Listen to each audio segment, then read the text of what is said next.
வணக்கம், ஸ்ரீகன் சேனல்ல இருந்து நான் இன்னைக்கு உங்களுக்கு ஒரு குட்டி கதை சொல்ல வந்திருக்கேன். இந்த கதை பேசுறவங்களுக்கும் சரி, பேச விட்டு கேட்குறவங்களுக்கும் சரி, குழந்தைங்கள்ல இருந்து பெரியவங்க வரைக்கும் எல்லாருக்கும் ரொம்ப பிடிக்கும். வாங்க கதை கேட்போமா? பள்ளத்தூர் என்ற ஊரில் பூங்கோதை என்ற பெண் இருந்தாள். அவளுக்கு 10 வயதில் முத்து என்ற மகனும் இருந்தான்.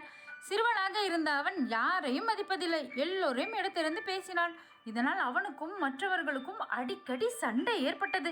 மகனே, எல்லோரிடமும் அன்பாக நடந்து கொள், இப்படி சண்டை போடாதே என்று அம்மா அறிவுரை சொன்னாள். எதையும் கேட்பதாக இல்லை முத்து. அவனை திருத்த என்ன செய்வது என்று சிந்தித்தாள் அம்மா. நல்ல வழி ஒன்று அவளுக்கு தோன்றியது.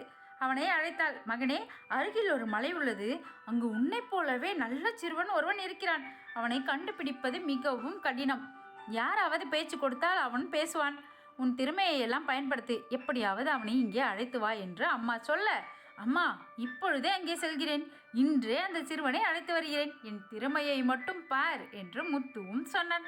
மலைக்கும் சென்றான். அங்கும் இங்கும் அலைந்தான். எங்கும் அந்த சிறுவனை காணவில்லை. எதற்கும் குரல் கொடுப்போம், என் பதில் கிடைக்கிறதா பார்ப்போம் என்று நினைத்தான் முத்து. டேய், நீ எங்கே இருக்கிறாய் என்று உரத்த குரலில் கத்தினான்.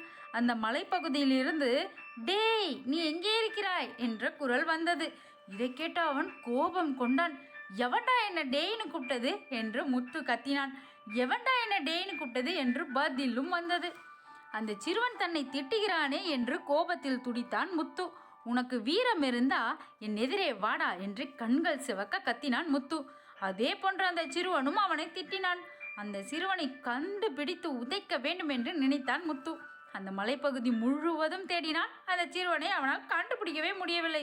கோபத்துடன் வீடு திரும்பிய அவன், அம்மா, நீ சொன்னது போலவே அந்த சிறுவன் நல்லவன் அல்ல, கெட்டவன். என்னை கண்டபடி திட்டிவிட்டான். அவன் என் கையில் கிடைக்கவில்லை. கிடைத்திருந்தால் நல்ல பாடம் சொல்லி தந்திருப்பேன். தப்பித்து விட்டான் என்று உருமினான்.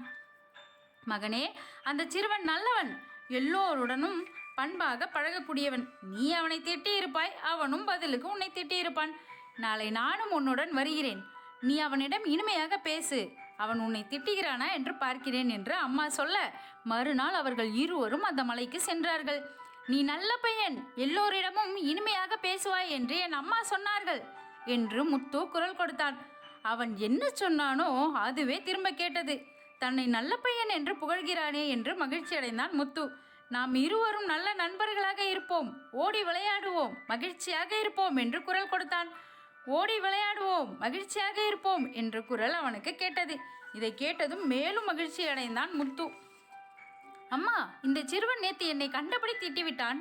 இன்று இனிமையாக பேசுகிறான். என்னால் நம்ப முடியவில்லையே என்று முத்து சொல்ல, அம்மா சொல்கிறாள், மகனே, இங்கு எந்த சிறுவனும் இல்லை. நாம் என்ன பேசுகிறோமோ அது அப்படியே இங்கே எதிரொலிக்கும். இதற்கு எதிரொலி என்று பெயர். நேற்று நீ கொடிய சொற்களை பேசினாய், அவை அப்படியே எதிரொலித்தது, உன்னை துன்பப்படுத்தியது. இன்று இனிய சொற்களை பேசினாய், உனக்கு மகிழ்ச்சி கிடைத்துள்ளது. நாம் எப்படி பேசுகிறோமோ அதற்கேற்ப இன்பமும் துன்பமும் கிடைக்கும் என்றாள் அம்மா. அம்மா, இன்று உங்களால் நல்லறிவு பெற்றேன்.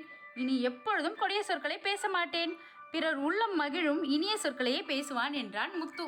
ஈரடியில் 7 சீரில் திருவள்ளுவர் சொல்லிய இந்த திருக்குறள் இப்ப சொன்ன இந்த கதைக்கு நல்லாவே பொருந்தும். இனிய உளவாக இன்னாத கூறல் கனியிருப்ப காய் கவர்ந்தற்று. ஒரு மரத்தில் சாப்பிடுவதற்கு ஏதுவாக இனிப்பான பழங்கள் இருப்பது போல் நாம் இனிமையாக பேசுவதற்கு பல நற்சொற்களும் நம் மொழியில் இருக்க, அதே மரத்தில் கசப்பான காய்கள் இருக்க நாம் அதை சாப்பிட மாட்டோம் அல்லவா? அதுபோல கசப்பான கொடிய வார்த்தைகளை பேசுவதை விட இனிப்பான இனிய வார்த்தைகளை பேசியே மகிழ்வோம். இந்த கதை உங்களுக்கு பிடிச்சிருந்தா நம்ம சேனலை சப்ஸ்கிரைப் பண்ணுங்க. இதை மற்றவங்களுக்கும் ஷேர் பண்ணுங்க. ரொம்ப பிடிச்சிருந்தா ஒரு லைக் கொடுங்க. தேங்க்யூ.